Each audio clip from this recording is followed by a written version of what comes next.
roll. Commissioner Dodd? Here. Commissioner Cush? Here. Commissioner Piercy? Here. Commissioner Serena? Here. Commissioner Stevens? Here. Commissioner Jernigan? Here. Approve the minutes. You approve the minutes.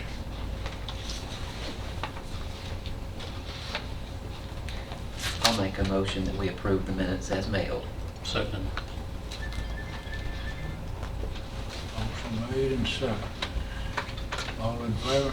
Aye. Okay, highway department. Just checking in tonight, guys. We don't have anything this evening.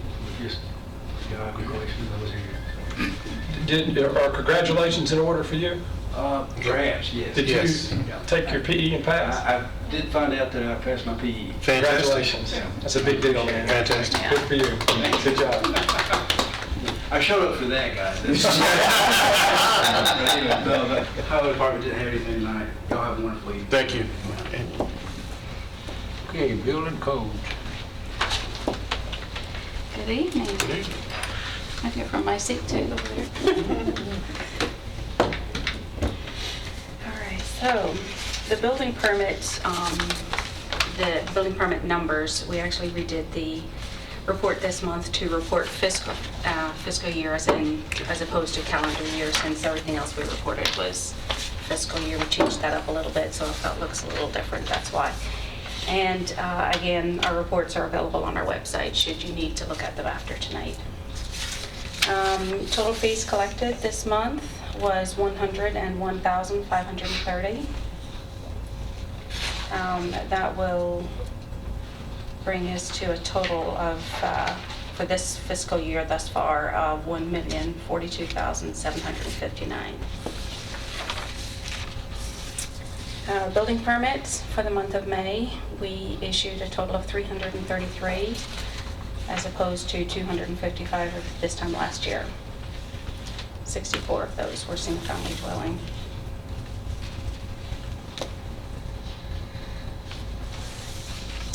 Development tax, we had a total of 606,750. 427,000 of that came from the city of Murfreesboro. They had a large apartment complex this month.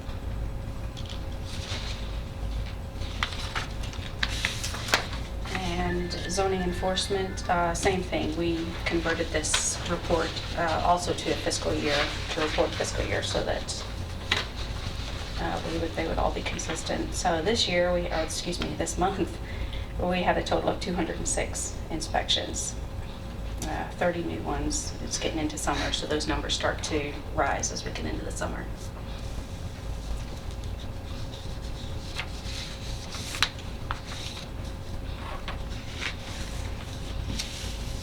So that's all I have, unless you have any questions.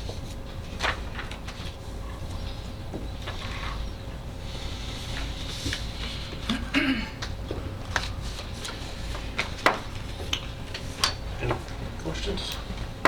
This committee. I'll make a motion to accept the report. Second. Motion made and second. All in favor? Aye. Thank you very much. Everybody have a good night. Thanks, Tony.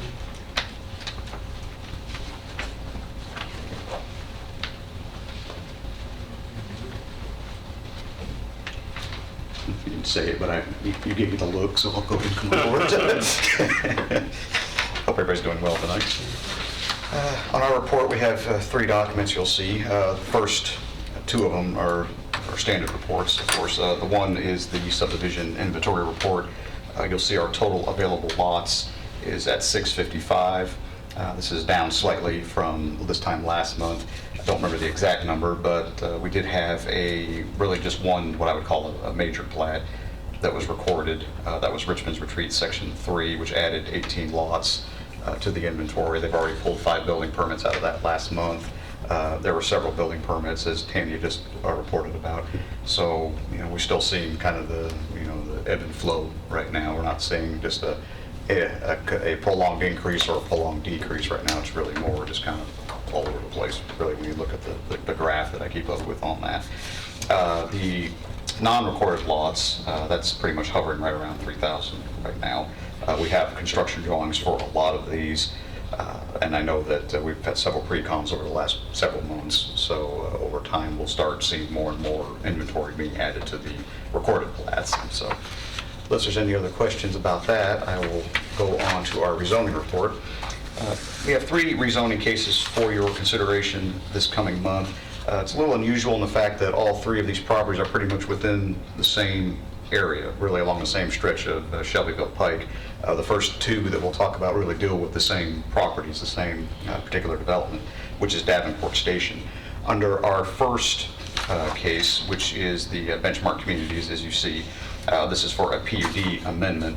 This development itself of Davenport Station was originally approved as a PRD, planned residential development, back in August of 2007. The original development was to consist of 353 single-family dwellings, 132 townhomes, and also 10 commercial lots.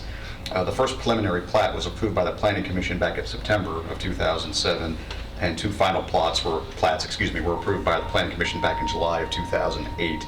The final plats were extended several times due to the recession. Finally, a notice to proceed for the first section was issued by the Planning and Engineering Department in January of this year. Since that time, when it was originally approved, the development has changed hands a number of times. It was sold to new owners back in 2013. They did file an amendment and eliminated a number of the townhome units, replaced them with single family, bringing the total number of units from 492 down to 448. The current owner is proposing to adjust the southern portion of the single-family detached lot area due to having to increase the amount of reserved soil area in the step system. So the new plan is for 436 lots, which is a further reduction from the original approval of about 12 lots, and that the 12 lots was from the 2013 approval. Minimum lot size has also been changed, is what they're proposing.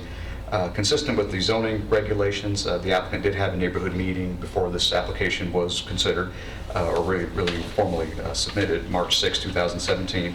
It was a fairly well-attended meeting. A lot of the discussion focused on the existing portions of Davenport Station that are outside of the area that we're talking about here, but some regarding traffic improvements to that area. I'll talk about that, traffic improvements, here in just a minute. But there was also a discussion, of course, on the size of the lots, possible additional access points for open space, emergency vehicles, access and things like that, and lighting concerns. The pattern book, which is the third attachment on your report, goes into more detail about this development if you have specific questions, but it is in there for your consideration should you want to take a look at it. Regarding the traffic, there was a revised traffic study that was done that recommended additional traffic intersection improvements there's 2 main entrances into the development.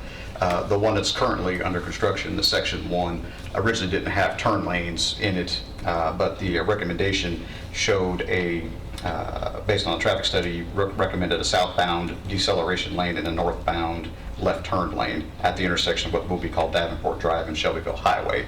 While this rezoning application doesn't directly affect this particular portion of the subdivision, the developer has added that into their construction drawings, and that really was what got most of the discussion at the public meetings that we've had on this.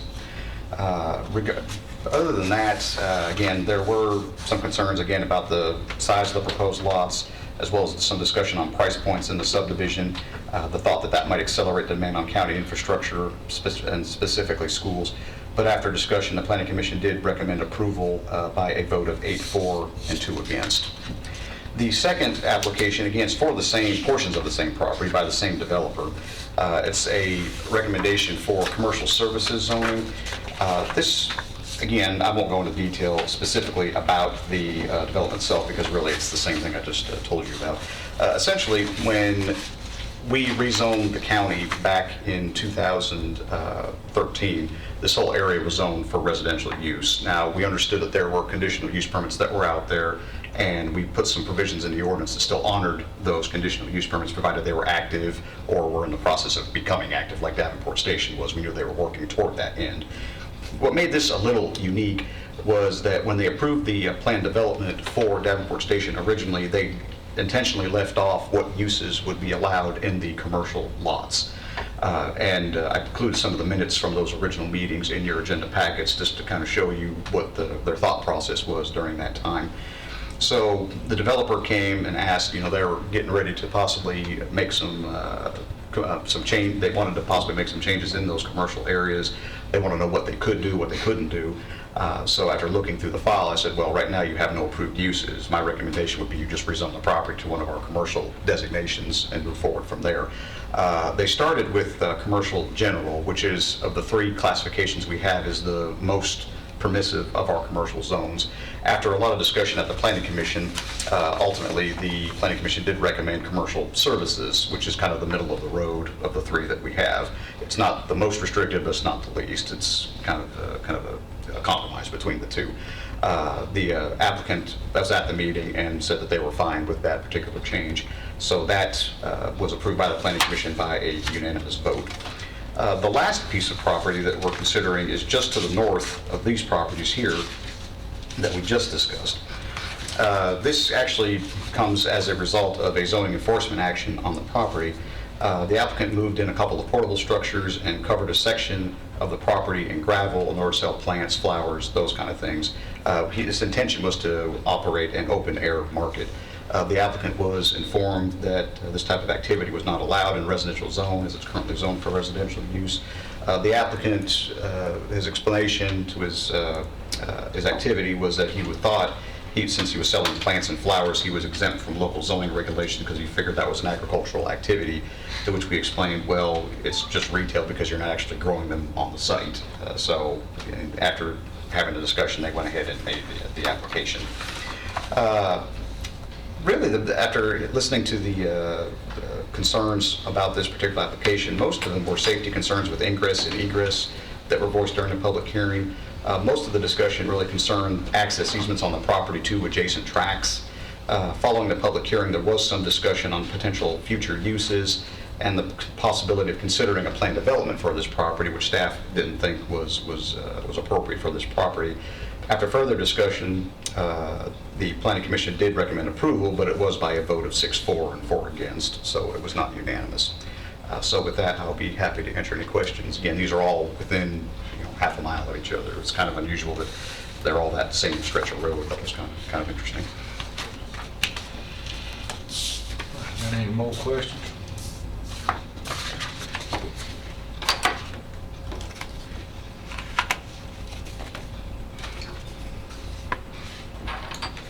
Doug, well, we can go ahead.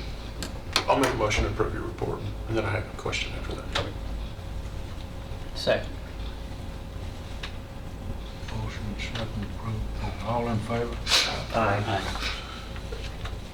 Put your crystal ball hat on for a minute. No comment. Sorry. You mentioned the 3,000 lots and the potential, and you talked about your available lots.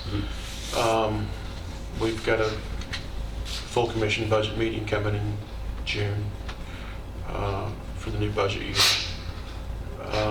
I know you can't control world, U.S., or state economics, but based on the number of activity and inquiries you get, what is your best guess or estimate or forecast for building activity for the next 6 months in the county? Is it paced the same, you think, over the last couple of months? Yeah, just looking at building permit activity, it seems to be pretty consistent. I will say, from the Planning Commission's perspective, at the beginning of the year, of course, being on the commission, we probably had one of the largest agendas that I've ever seen since I've been here. Since that time, it's kind of slowed up just a little bit. There's things still happening. We still see a lot of construction drawings coming in, and these are for previously approved or approved subdivisions that have been approved preliminarily are starting to make their way through. Some of the reports and things I've seen seem to suggest that this trend that we're seeing right now, the level that we're seeing, will continue for probably about another year and a half before it starts kind of cooling off a little bit. I'm keeping a careful watch on the lot inventory because when you saw it really going down, and the trend was down for a good several years. The available lots kept going down and down. When I got to a certain level, we started seeing all the activity picking up. I would expect the same to be true when the activity goes like this. We start seeing this many available lots. Eventually, the activity is going to slow down. I'm not really seeing that increase right now. It's like I said earlier, to me, it's really more kind of over the map right now.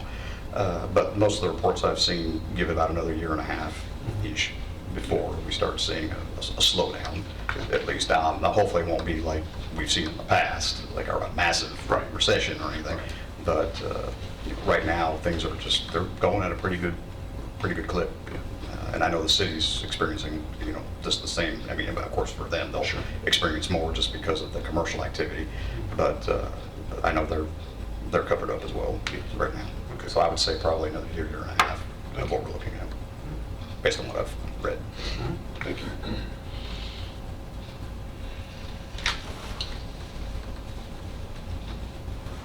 All right.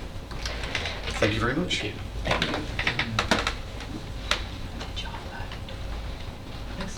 I think we did. Okay.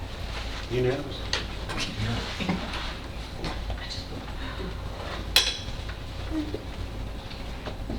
Solid waste landfill. Good evening, how are y'all? Good. Warm weather is among us. Warm weather hits, all the people get out, they start cleaning it and straightening it. Well, I did this. It is shining. I've been driving a truck for quite a bit, so I've been having fun though. Landfill is staying extremely busy with all this stuff going on, like Doug was talking about construction, and of course some of that comes to us. We're running not quite average, but close to 100 trucks a day, which is kind of a normal peak time for us, but it's been pretty busy. Finance went out there and did a surprise audit Monday, I guess it was. Anyway, yesterday. But the audit went really well, man. But Lisa said, "Man, she's busy." I said, "That's just 100 trucks a day, 8 hours a day. That's a little less than 5 minutes per truck. So it's not that bad." She said, "Well, that's kind of busy, it is, but that's our world." The TDEC fine that we've had among us, we're in the process of trying to negotiate with that, and we just got something back from them this week, so we've got some more paperwork to do to send in, so don't really have anything other than that to report on that. Are you making any headway? Oh, yes, sir. Yes, sir. Okay. Yes, sir. Just trying to narrow it down and get what we think is more accurate. But so the landfill is it's staying busy, and I wanted to have to do a budget amendment here in a little bit related to that, but I'll explain that when we get there. Now, on the recycling centers, about 3 weeks ago, we had an employee get injured. I don't know if y'all have heard about that or not. Weekly Lane is literally the busiest center in the state of Tennessee. The employee was assisting a resident and unloaded some stuff out of the back of his pickup truck, and the tailgate was up. And the person behind was sitting there with it in gear and rifling through the mail, and apparently left a foot off the brake and crushed our center attendant between the two vehicles. Crushed his femur bone and the artery, but he's doing well. Last report I got, they should be sending him home from rehab this week. He'll be off his feet for quite some time, but he's 77 and planning on coming back to work. And so we plan on having him back when he gets well. But going along with that is a OSHA reportable incident. And what we're going to have to do to satisfy some of that is some signage and some stoppage and basically regulate the flow of traffic. So risk management's gotten heavily involved in it. So we've got some signs that they have come in now, and I haven't talked to Melissa with them, that we'll put up, and it's stop signs and wait here. So where the residents are accustomed to pulling in and somebody there at the packer and somebody else start walking up to it, all that's going to have to stop. They're going to stay in their vehicle and wait their turn. It's going to be a huge challenge. One, for our center attendants to try to control that issue, and the more huge side of that is to get the residents to comply with that. So, once that goes into effect, the convenience center flow of traffic is going to slow way down. So that's going to be a struggle for all of us. The centers have been extremely busy. It's just that time of year for us. We'll look to be busy more summer, or all summer long. finally got fully staffed on drivers 2 weeks ago. This is the end of this will be his 3rd week of working. So he's trained and ready to go and was completely on his own today and did quite well. So we're pleased with that hire. Any questions? Anybody got any questions? By putting up the signs, won't that kind of back the people back up into the flow of traffic? Some places? Some places it's going to be a big struggle. And that's what I talked with them about. That we've got 2 what we call small centers, Leanna and Rockville. So it's basically at Leanna, you pull a vehicle in and line up next to the Packer where you would normally, throw your stuff out. Then there's going to be another one behind it. Then behind that one's going to be the gate and then the street. Rockville, what they're accustomed to doing out there is the ones that's been there for a long time. You can only get to one side of those Packers. They're the original setup. They pull in and back in, and people are used to that, so they'll wait till somebody pulls out and they'll back in. All that will have to cease. So both those locations will have a lot of cars out in the street. Does risk management have jurisdiction over that street issue? No, both. The Rockville it's a county road now. It used to be a state highway, but it's both of them are fairly heavily trafficked roads. So we're creating I won't say a bigger problem, but we're creating a different kind of a We're problem. creating a traffic issue, yes. So, And that issue will be created at most all the centers. But at those 2 centers will be probably some of the worst just because of the size of them. You won't be able to get as many cars in there at a time. with risk management, that's not under their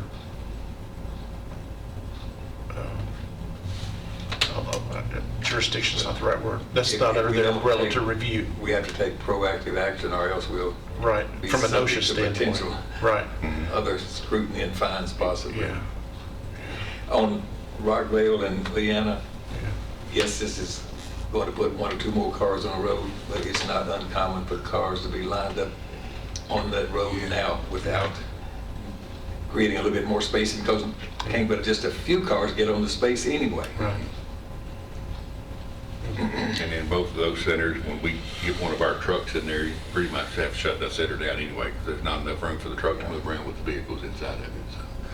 So That it is- happens with some real frequency in both of those. And It that does. car, when that truck's in there loading up one of those Packer boxes, everybody has to wait and it's a substantial line. And the residents, a lot of times we'll fuss about how rude and ugly they are, but by and large, they're not. You've got a few. I've been driving the truck and last Friday, I believe it was. I was leaving the landfill and everybody else was coming in. Leanna Packer called in and I said, I'll go get one, go swap it out. So when I got there, I set the empty box out in front of the old fire hall and backed the truck in there and got the Packer hooked up and tarped and pulled out and set it off and got the empty and put it in there and everybody waited. They stood there at the gate waiting and watching. And of course, I tried to do it as quickly as I could. I'm out of practice. I'm not as quick as the normal drivers, but they didn't fuss anyway, or they didn't to me. Yeah. But that's going to be a struggle that once we implement that procedure, and of course, I'm sure we're going to have to tweak on it some, but OSHA required us to come up with some solution to try to prevent this from happening again. Before I came here, and I couldn't tell you, I've been here almost 10 years, a similar situation happened at Sand Hill, but it was a resident caught between the vehicles, and it wasn't as near as severe of an injury.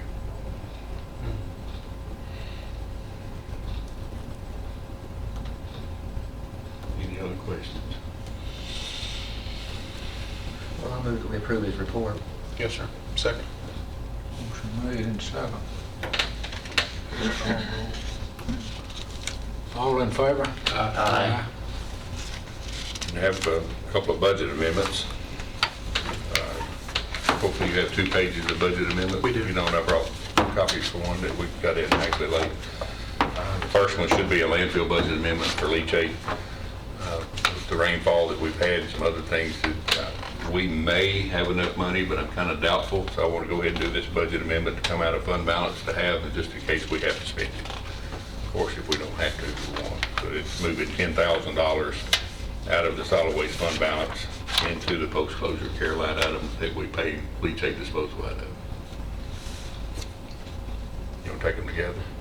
Get one tag and be out That'd be fine. The other one, the top portion of that is for convenience center operations, utilities, and communications. We're going to be a little bit short. So we're looking at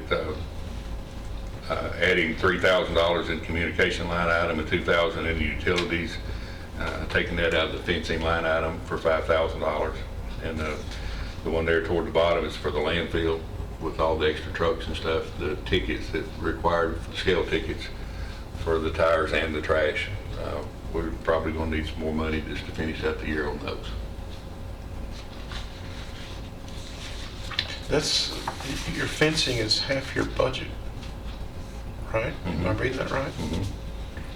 Okay, wait. The only time we really do fencing is if we set up a new center or something happens to an existing fencing, we have to repair it. So if everything goes well, we really don't spend any money on it.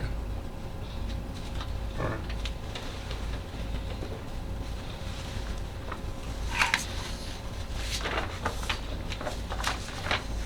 I'll move that we approve both of his budget amendments. Second. there. Ryan second approved. All in favor? No, you do roll call. See, we had to call roll this time. Commissioner Dodd? Yes. Commissioner Kush? Yes. Commissioner Piercy? Yes. Commissioner Serena? Yes. Commissioner Stevens? Yes. Commissioner Jernigan? Yes. And on a good note, the fellow employees that work at Weekly Lane let the citizens that use that location know what happened to our center attendant. And they were signing get well soon cards and donating money. And they filled up 10 get well soon cards with signatures, and a lot of money was donated, which has already been given to our employees. So the residents really helped out there. That's all I have. Thank you. What's, I haven't seen the emails lately on the committee, solid waste. We don't have the next meeting date set yet. Our struggle is trying to get everybody's calendars to where we can get everybody there together, so we're trying to work toward that. So I haven't missed anything? I don't think so. Okay. We've been communicating and have a game plan ready. Hopefully we'll get quite a bit accomplished in the next meeting. We feel like the SWAC committee members have been informed quite well. So we're hoping that we'll start making decisions in the next meeting as far as governance and recycling and what our plans may be. And we'll go as far as we can. May wind up having to go into an additional meeting after that. Just depend on how long it goes and how long people can stay attentive and work through it. Okay. Thank you. Y'all have a good one. See ya. Thank you.